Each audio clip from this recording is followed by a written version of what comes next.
push back, push back. I would actually say that RDL may not be the safest thing for you right now.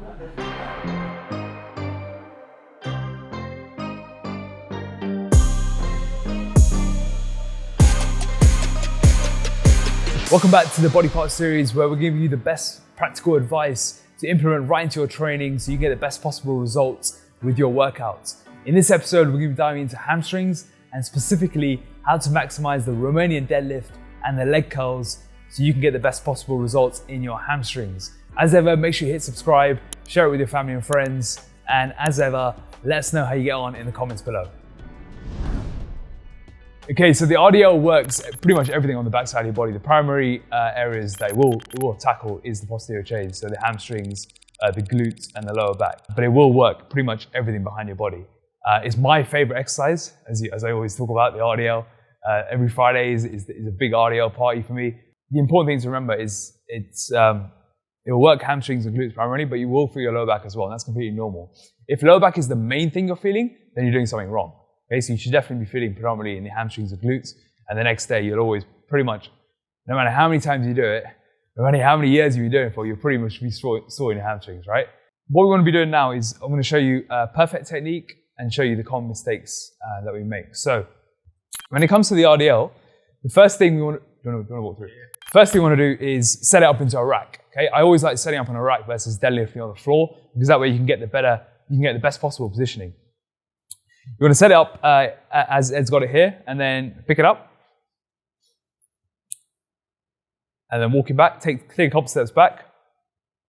Now the key thing that Ed wants to be thinking about here is he wants all the movement to be coming from his hips.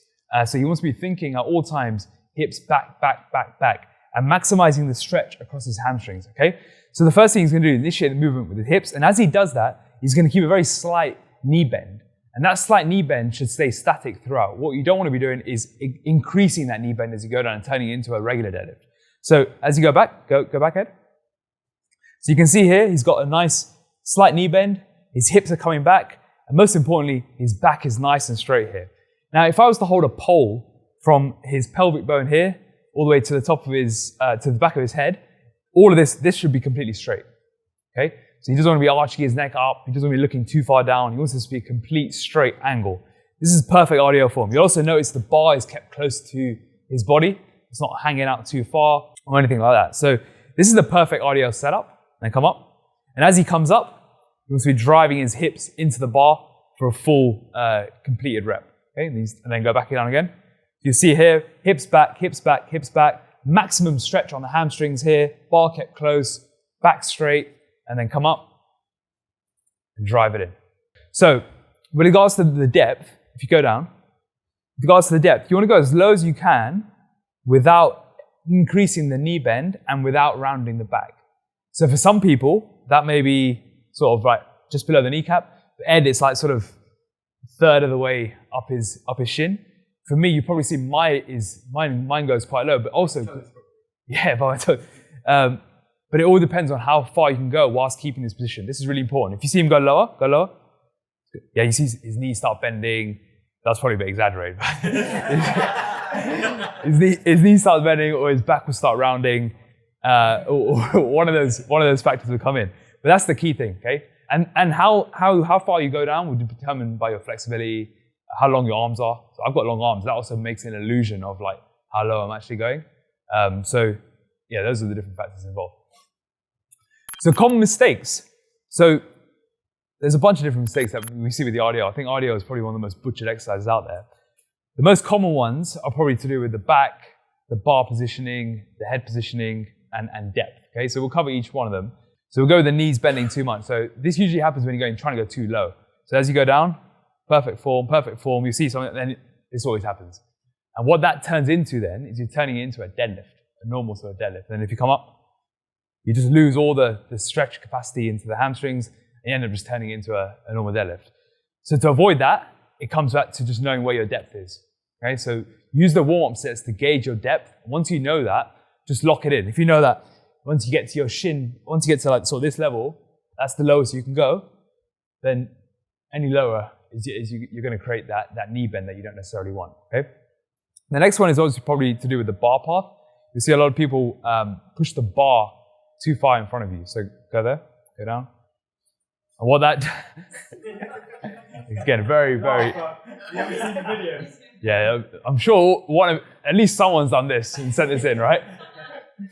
What this does is puts a load of unnecessary stress on the back, right? Because now suddenly there's a lot more stress going through the back. But also, I mean, Ed's kept this quite safe, all things considered. But normally this would be coupled with a back rounding, the head's going up, all sorts, right?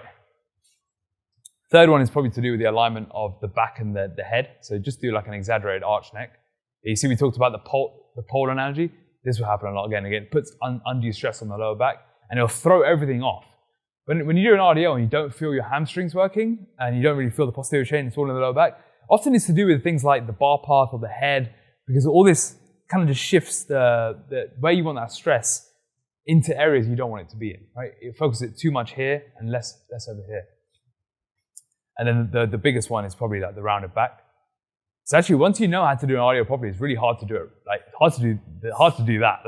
That's really excessive. It's probably so. This is like Ed's rounding his upper back, but if you can try and round your lower back as well without herniating your disc, that's the other problem that will come in, right?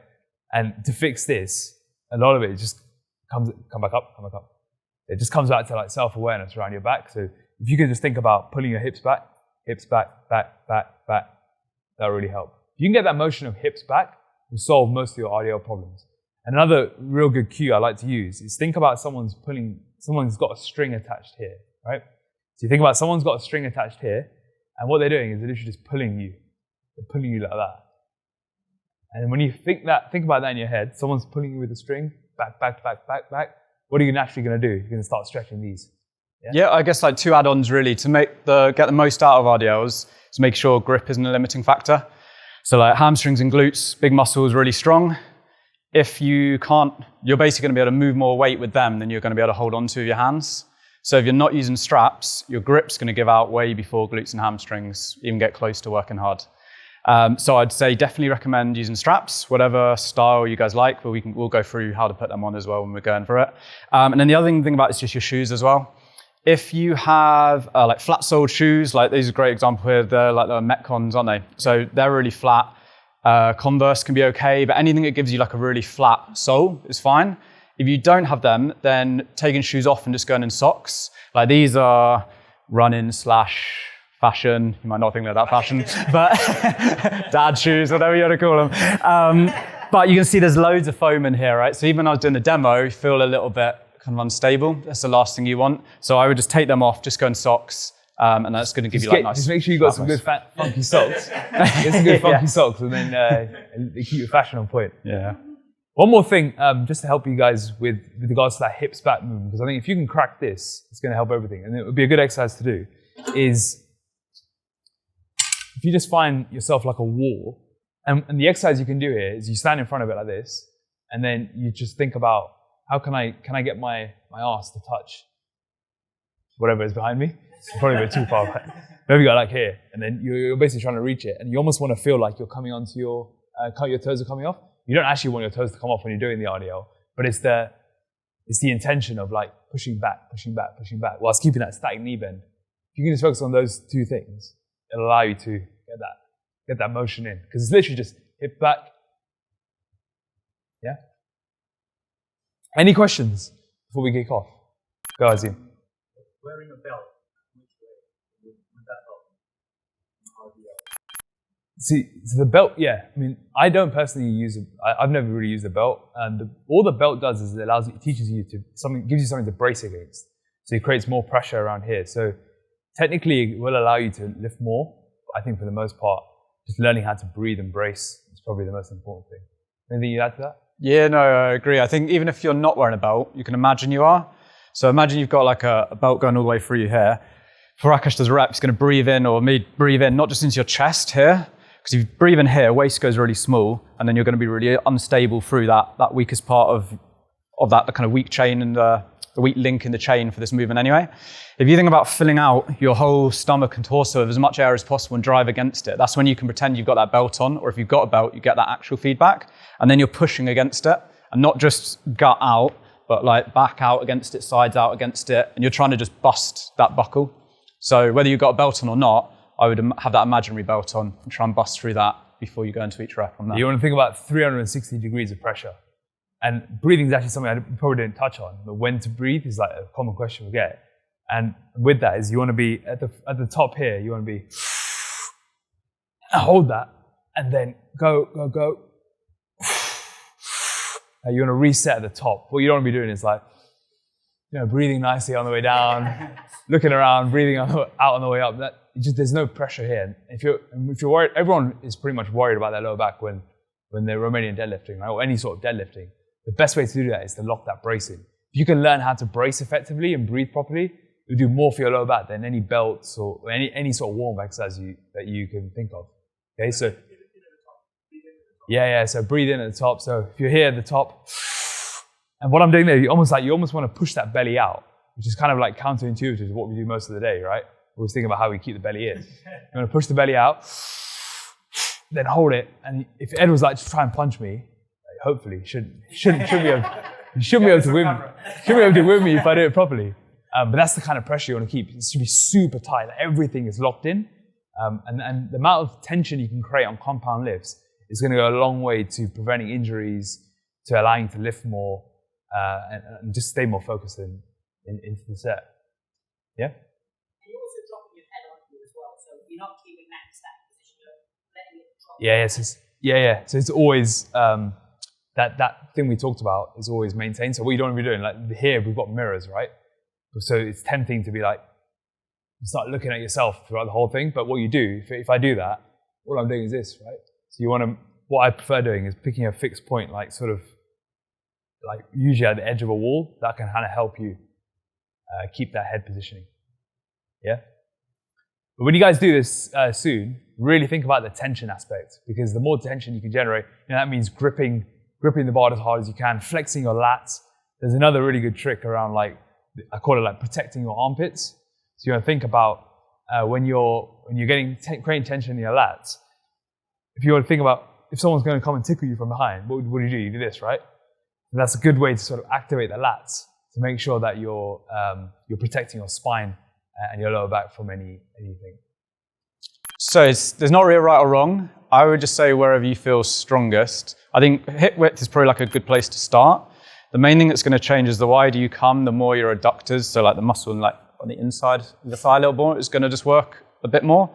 So like hamstrings and glutes and then adductors are all going to work, but how narrow and wide you go might just change the ratios slightly on there. Same with, if you wanted to, you could turn out like this. I would say if you've got a pretty well balanced program already, I think like around hip width, feet facing forward is a good place to start. And then if it feels a bit weird, we can play around with it. But I think as a general rule, that's probably a good place. Just outside, yeah. You don't need to do anything super wide. Don't go here as well. That's something we see often. Don't go here. Just outside here. But with the stance, where you feel comfortable and strong at. Yeah, I do pretty narrow like here. But that's just where I feel comfortable. And you're more sort of shoulder width, right? Yeah, probably a bit wider. But yeah. So the reason we use this exercise is to isolate your hamstrings. One of your hamstrings crosses your knee. It doesn't cross your hip. So if you do, say, an RDL, you're not actually going to be training that part of your hamstring. So you need some kind of knee flexion or like leg curl variation in order to get kind of complete hamstring development. What's great like with this, like what we said about the leg press, is you're really stable, everything's locked in, and then all you need to focus on is basically just contract the muscle and then just working hard. So if Akash takes a seat in here, well, you basically want to make sure that the setup has him so his knee is in line with the pivot. So on this particular one, they've actually highlighted it and there's a little red sticker on there. Most won't. So if you just try and find the pivot of where this lower part of the machine is going to be moving from, everything else is going to stay still, and that's the part that's going to move. If you can find that joint, you're going to try and line up the middle of your knee with that. So that basically means that where your body's moving is in line with where the machine's moving. So Akash's knee's a little bit further in front. So what we do here is just sit him back a little bit more. Cool. So you can play around with that. Once you know your number or whatever, I just put in my logbook in brackets, like number 4, that's my setting or whatever. From there, Akash is going to make sure that he's then flat against the backrest and like hips are in the back of the seat. We're then going to bring feet up on top of the pad. Sorry. So at this top position, you're probably going to feel a little bit of a stretch in your hamstrings, but it shouldn't be like you're having to like pull your legs into position there. So what I would say, you can adjust the height of this pad. I think a good place to be is so you can just lift your feet off if you need to. So like without touching them, Akash can kind of like hover above it. I think that's probably a great setup for him. If you can go miles above it, probably means you can bring that up a little bit more. But if you literally can't move your leg without having to like pull it yourself, I think you've probably moved out of what's kind of known as like active range. So potentially like you're having to use a bit of stretch rather than like contraction to get it out of that bottom position. From there, we're then going to bring this knee pad down onto his legs, and that's just going to keep him really secure. You know, we said we're going to be really stable with this exercise. Without that, his leg's going to want to start moving around on there. So we're going to push this down as hard as you can. What it even says, like push it down harder than you think you need to. So it's really pushed down on there. From there, you're going to be locked in stone. And the main things you need to think about is having your kneecaps straight up to the sky. So your knee is like a hinge joint. And so we want to make sure, like a door hinge, it's just moving as that hinge. As the resistance is going to be, if he has his knee straight up to the sky, it's going to be lined up with that really nicely. If you start relaxing and let your knee turn out like this, the leg curl is still coming like this, or the resistance is still coming in this direction, but your knee joint's now not lined up with that. If you want to mess up your knee, I'd probably say that's like a pretty good way of doing it. So make sure knees are straight up to the sky.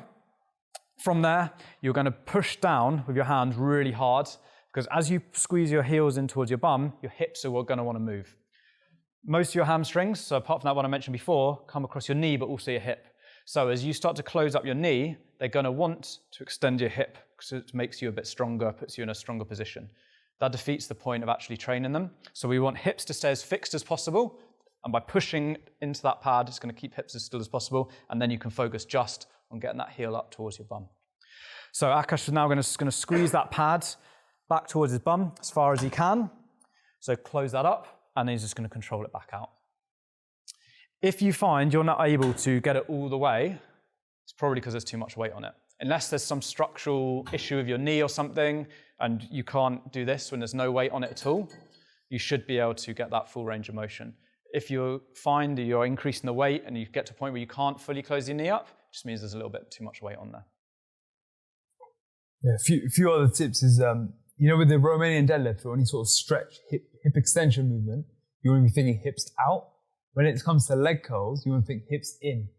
So, for example, here, like we mentioned, the temptation is going to be to open this up. We just want to make this as in as possible. So driving your hips in. If you're doing a lying leg curl, it's about pushing your hips down. Here, it's about pushing your hips into the pad. Yeah.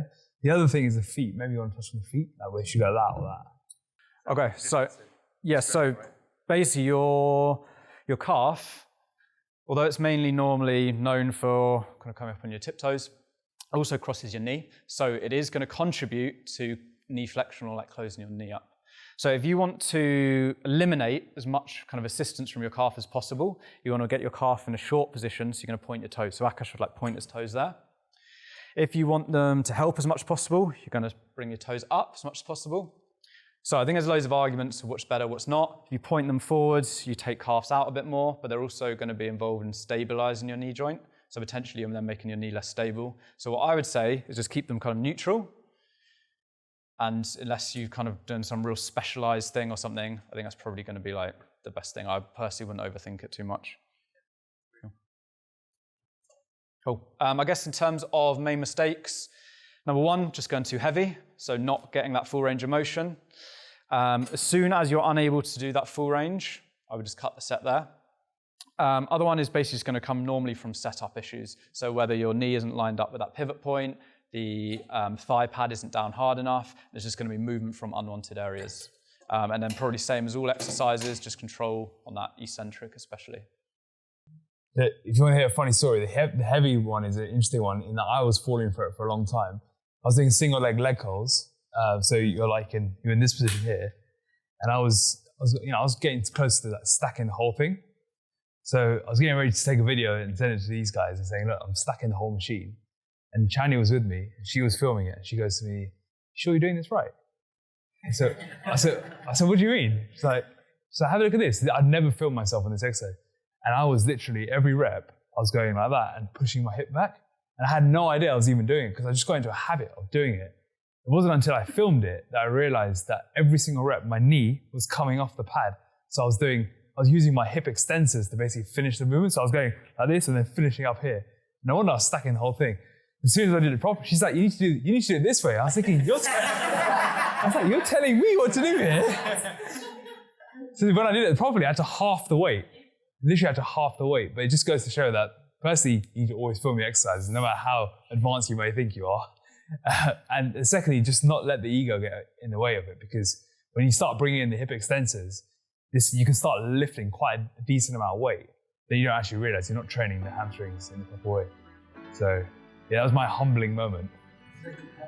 But it was a good reminder for proper technique on these exercises. If you enjoyed today's video, make sure you hit subscribe, share it with a friend. If you want to take the next step in your transformation journey, book a call with our enrollment coach by clicking the link in the description below. Can't wait to hear from you and seeing your transformation go to the next level.